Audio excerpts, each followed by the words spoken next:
जोहार साथियों, मेरा नाम है हसनैन रजा। हमारे चैनल में आपका स्वागत है। आपको पता है कि जेएसएससी सीजीएल का जो है वैकेंसी आ गया है और बहुत जल्द यानी कि 4 से 5 महीना के अंदर जो है जेएसएससी सीजीएल का आपको एग्ज़ाम भी देखने को मिलेगा। तो जेएसएससी सीजीएल में आपको पता है कि पेपर थर्ड में जो है 20 प्रश्न कंप्यूटर से पूछा जाता है।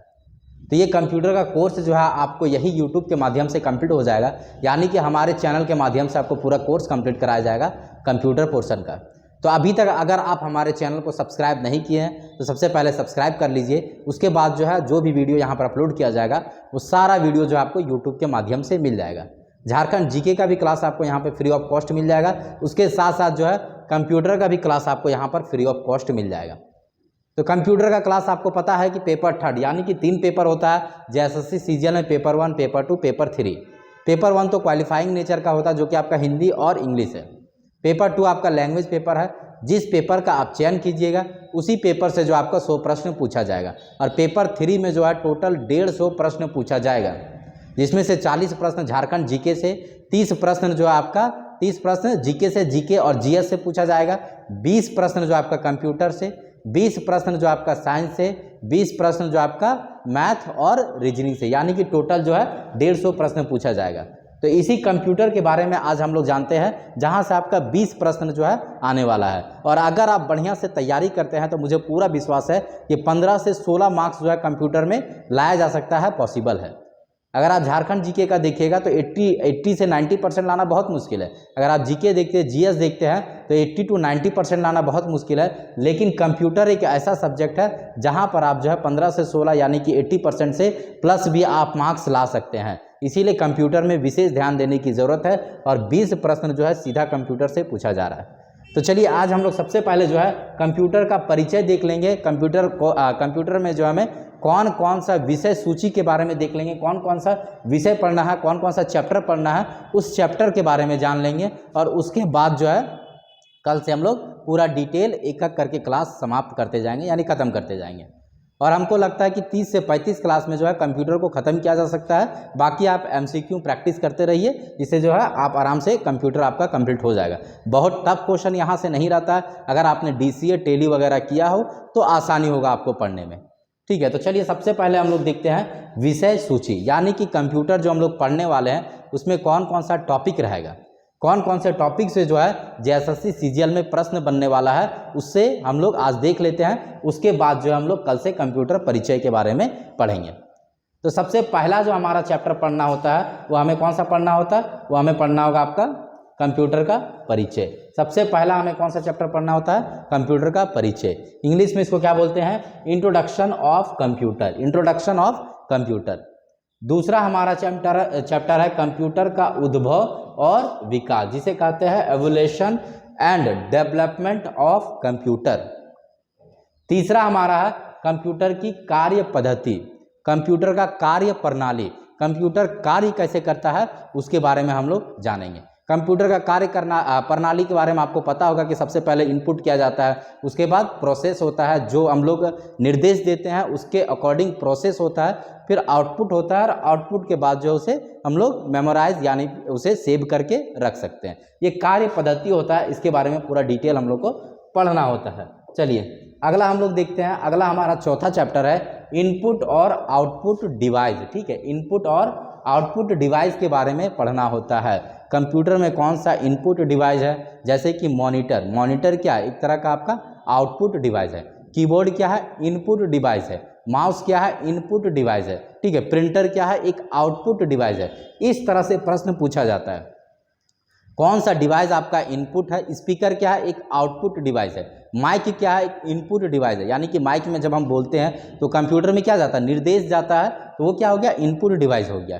कीबोर्ड से हम क्या भेजते हैं, निर्देश भेजते हैं कि कंप्यूटर को कार्य क्या करना है, उसे हम लोग इनपुट डिवाइस कहेंगे। ठीक है, तो कौन सा इनपुट डिवाइस होगा और कौन सा आउटपुट डिवाइस होगा उसके बारे में हम लोग पढ़ेंगे। उसके बाद कंप्यूटर का मेमोरी के बारे में पढ़ लेंगे। ठीक है, कंप्यूटर का अलग अलग मेमोरी होता है, उसके बारे में हम लोग पूरा डिटेल में देख लेंगे। ठीक है, उसके बाद संख्या पद्धति यानी कि नंबर सिस्टम, थोड़ा सा टफ चैप्टर ये होता है, लेकिन ये हमें पढ़ना होता है जेएसएससी सीजीएल में। ठीक है, नंबर सिस्टम के बारे में हम लोग को जानना होता है। अगला चैप्टर है पर्सनल कंप्यूटर के मुख्य घटक। जो हमारा पर्सनल कंप्यूटर है उसके मुख्य घटक के बारे में भी हम लोग देख लेंगे। ठीक है, अगला जो हमारा चैप्टर है हार्डवेयर और सॉफ्टवेयर। ठीक है, हार्डवेयर क्या होता है, सॉफ्टवेयर क्या होता है, उसके बारे में हम लोग जान लेते हैं। मोटा मोटी तौर पे आप जानते होंगे, जिसे हम लोग आसानी से देख भी सकते हैं और भौतिक रूप से छू सकते हैं, उसे हम लोग हार्डवेयर कहते हैं। ठीक है, जैसे कि ये भी एक तरह का कंप्यूटर है, इसे हम लोग क्या कर रहे हैं, छू रहे हैं। ठीक है, छू सक रहे हैं, ये पैनल क्या हम लोग छू सक रहे हैं, इसका ऊपर वाला बॉडी हम लोग छू सक रहे हैं, ये एक तरह का हार्डवेयर है। ये जो हम लोग पेन देख रहे हैं, ये क्या है, एक तरह का हार्डवेयर है, लेकिन इसके अंदर नोटपैड काम कर रहा है। ये जो आप स्क्रीन में देख रहे हैं, ये नोटपैड के माध्यम से देख रहे हैं, वो एक सॉफ्टवेयर है। ठीक है, उसे जो है आप भौतिक रूप से नहीं छू सकते हैं। ठीक है, तो हार्डवेयर और सॉफ्टवेयर के बारे में हम लोग पढ़ लेंगे, किसे हार्डवेयर कहा जाता है और किसे सॉफ्टवेयर कहा जाता है। चलिए अगला देखते हैं हम लोग, फ्लो चार्ट और कंप्यूटर भाषाओं के बारे में देख लेंगे। प्रोग्रामिंग जो लैंग्वेज होता है उसके बारे में देख लेंगे, उसके साथ साथ जो हम लोग फ्लो चार्ट के बारे में भी देख लेंगे। फ्लो चार्ट और प्रोग्रामिंग लैंग्वेज के बारे में देख लेंगे। ठीक है, बहुत टफ यहाँ से क्वेश्चन नहीं पूछता है, यानी कि अगर आपने ये DCA टेली वगैरह किया होगा तो जो है आप आसानी से इसको मतलब कि प्रश्न को आंसर दे सकते हैं। ठीक है, एक मिनट रुकिएगा।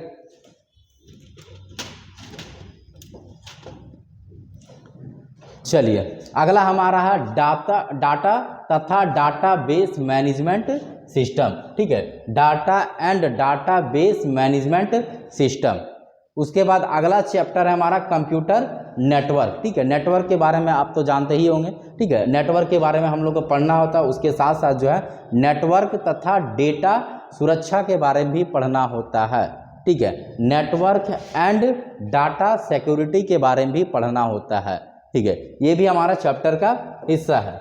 चलिए अगला हम लोग देखते हैं इंटरनेट। इंटरनेट के बारे में थोड़ा बहुत तो आप लोग सब जानते हैं कि इंटरनेट के माध्यम से जो है आज किसी भी संदेश को पहुंचाना कितना आसान हो गया है। आसान के साथ साथ खतरनाक भी हो गया। आप देखते होंगे यूट्यूब में कोई भी आके किसी तरह का भी बात बोल के चला जाता है, धर्म के आधार पर, जाति के आधार पर, कोई रोकने वाला नहीं है। वो सारा का सारा किसके माध्यम से होता है, इंटरनेट के माध्यम से। अगर इंटरनेट कहीं हमें लाभ पहुंचा रहा है तो कहीं हमें नुकसान भी पहुंचा रहा है। ठीक है, इंटरनेट का उपयोग जो है गलत तरीके से भी किया जा सकता है और सही तरीके से भी किया जा सकता है। इसी इंटरनेट के बारे में हम लोग पूरा डिटेल में देखेंगे। अगला है इंटरनेट के उपयोग, यूजेज ऑफ इंटरनेट। इसके बारे में किस तरह से जो है इंटरनेट का हम लोग उपयोग कर सकते हैं, इसके बारे में हम लोग को पढ़ना होता है। माइक्रोसॉफ्ट विंडोज़ के बारे में पढ़ लेंगे हम लोग। ठीक है, अगर आपने DCA टेली वगैरह किया होगा तो वहाँ पर माइक्रोसॉफ्ट विंडोज़ के बारे में बताया जाता है। उसके साथ साथ माइक्रोसॉफ्ट ऑफिस और माइक्रोसॉफ्ट वर्ड के बारे में पढ़ लेंगे। ये सब क्या है, एक सॉफ्टवेयर है, इसका उपयोग कैसे किया जाता है और इसका उपयोग करके हम लोग क्या क्या बना सकते हैं, इसके बारे में हम लोग देखेंगे माइक्रोसॉफ्ट ऑफिस और माइक्रोसॉफ्ट वर्ड में। ठीक है, अगला हमारा माइक्रोसॉफ्ट एक्सेल। ठीक है, माइक्रोसॉफ्ट एक्सेल में क्या वर्क होता है, इसके बारे में हम लोग देखेंगे। किसी भी अटेंडेंस को बनाने के लिए, ठीक है, बिल वगैरह बनाने के लिए जो है माइक्रोसॉफ्ट एक्सेल का उपयोग किया जाता है, तो इसके बारे में हम लोग देख लेंगे। अगला हमारा है मल्टीमीडिया। अगला हमारा क्या है, मल्टीमीडिया। 18वां चैप्टर जो हमारा रहेगा मल्टीमीडिया, इसके बारे में भी हम लोग पढ़ लेंगे। चलिए उसके बाद देखेंगे, उसके बाद फुल फॉर्म के बारे में हम लोग देख लेंगे, जिसे संक्षिप्त क्षर सूची कहा जाता है। ठीक है, फुल फॉर्म के बारे में, जैसे कि ALU क्या है, arithmetic logic unit. CPU central processing unit. ये सब क्या है, एक फुल फॉर्म है जहाँ से एग्जाम में क्वेश्चन पूछा जाता है। आपसे पूछा जाएगा CPU का फुल फॉर्म क्या है, सेंट्रल प्रोसेसिंग यूनिट। ठीक है, ALU का फुल फॉर्म क्या है, अर्थमेटिक लॉजिक यूनिट। ठीक है, इस तरह से बहुत सारा आपका फुल फॉर्म होता है। उसके बारे में पूरा एक चार्ट आता है, जिसमें से हमको लगता है कि 100 से 150 तक जो है हम लोग क्या देख लेंगे, फुल फॉर्म देख लेंगे। ठीक है, वो कभी मौका मिलेगा वो मैं आपको पढ़ा दूंगा। उसके बाद आ जाएगा हमारा शॉर्टकट बटन। ठीक है, माइक्रोसॉफ्ट विंडोज़, माइक्रोसॉफ्ट SQL में कौन कौन सा शॉर्टकट बटन होता है, कौन कौन सा शॉर्टकट की के माध्यम से हम लोग वर्क कर सकते हैं, इसका भी एक चार्ट आता है। पूरा चार्ट हम आपको दे देंगे, जहां से आप आसानी से याद कर सकते हैं। उसके बाद आता है हिंदी शब्दावली। कौन कौन से महत्वपूर्ण हिंदी शब्द है, अगर आप हिंदी से कंप्यूटर पढ़ रहे हैं तो वहाँ से जो है क्वेश्चन बनता है। ठीक है, हिंदी शब्द से जो है क्वेश्चन बनता है कि इसको जो है हिंदी में क्या कहते हैं, इसको इंग्लिश में क्या कहते हैं, इसे ही हिंदी शब्दावली कहा जाता है। ठीक है, इसके बारे में भी हम लोग देख लेंगे। अगला हमारा है महत्वपूर्ण शब्दावली, इंपॉर्टेंट ग्लोसरी। ये भी आपका लास्ट चैप्टर हमारा रहेगा, महत्वपूर्ण शब्दावली। जो हमारा इम्पोर्टेंट शब्द है उसके बारे में हम लोग देख लेंगे कि कंप्यूटर का कौन कौन सा इम्पोर्टेंट शब्द है उसके बारे में भी हम लोग जान लेंगे। आई होप आपको पूरा विषय सूची के बारे में समझ में आ गया होगा कि कौन कौन सा चैप्टर जो हमें पढ़ना है। तो पहला चैप्टर हमारा क्या था उसके बारे में हम लोग देख लेते हैं। पहला चैप्टर का बात किया जाए तो कंप्यूटर का परिचय। तो आज हम लोग थोड़ा सा जो है कंप्यूटर का परिचय देख लेते हैं और कल जो है इसे और डिटेल में देखेंगे। आई होप आप लोग को समझ में आ रहा होगा, ठीक है। बहुत ज़्यादा हम लोग को डिटेल नहीं जाना है। जैसे सीजीएल में जिस तरह का क्वेश्चन बनता है उसी हद तक या उसी तक जो है उसी सीमित तक हमें पढ़ना है। बहुत ज़्यादा पढ़ के कोई मतलब नहीं बनता है, क्योंकि हम लोग यहाँ कंप्यूटर साइंस नहीं कर रहे, ठीक है। बस कंप्यूटर का एक बेसिक नॉलेज होना चाहिए। कंप्यूटर जो जैसे सीजीएल में पूछा जाएगा वो एक बेसिक नॉलेज के तहत पूछा जाएगा आपको, ठीक है। तो एक बेसिक नॉलेज होना चाहिए, उसके बारे में हम लोग पढ़ेंगे। तो चलिए स्टार्ट करते हैं। चलिए सबसे पहले कंप्यूटर का परिचय। कंप्यूटर का परिचय को पढ़ने से पहले जो है कंप्यूटर का फुल फॉर्म जानना बहुत ज़रूरी है, ठीक है। कंप्यूटर का फुल फॉर्म जहाँ से एग्जाम में क्वेश्चन पूछा जाता है। तो कंप्यूटर का फुल फॉर्म का बात किया जाए तो ये हमारा क्या है, कंप्यूटर है। सी से हो जाएगा कॉमन, सी से क्या हो जाएगा कॉमन, ओ से हो जाएगा ऑपरेटिंग, एम से हो जाएगा मशीन, पी से हो जाएगा परपोजली, उसके बाद हो जाएगा आपका यूज्ड, एक मिनट रुकिएगा, यूज्ड फॉर, ठीक है। यू से हो जाएगा यूज्ड फॉर, टी से हो जाएगा टेक्नोलॉजिकल, टेक्नोलॉजिकल, ई से हो जाएगा एजुकेशनल और आर से हो जाएगा रिसर्च।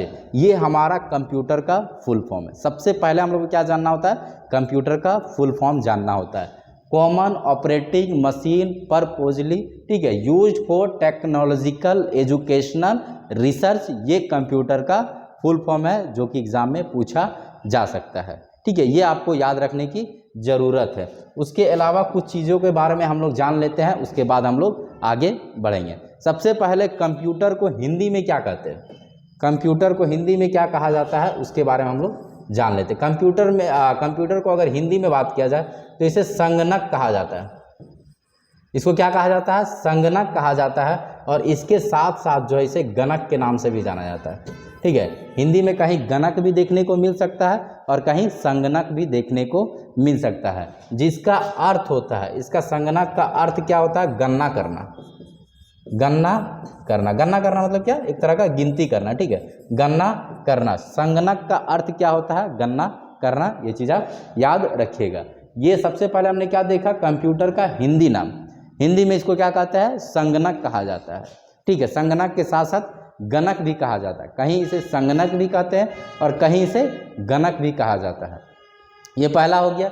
दूसरा, इसका अर्थ का बात किया जाए तो क्या होता है, गणना करना जो है इसका अर्थ है, किसका, कंप्यूटर का अर्थ ही होता है गणना करना। इसके बाद आप देख रहे होंगे यहाँ पर लिखा है कंप्यूट, ठीक है। ये कंप्यूट क्यों लिखा हुआ है, क्योंकि कंप्यूटर जो है कंप्यूट शब्द से बना हुआ है। कंप्यूटर किससे बना है, कंप्यूट शब्द से बना हुआ है। और ये कंप्यूटर किस भाषा की शब्द है, लैटिन भाषा की शब्द है, लैटिन भाषा की शब्द है। लेकिन क्या ये सिर्फ लैटिन भाषा की शब्द है, जी नहीं, ये अंग्रेजी भाषा के भी शब्द है।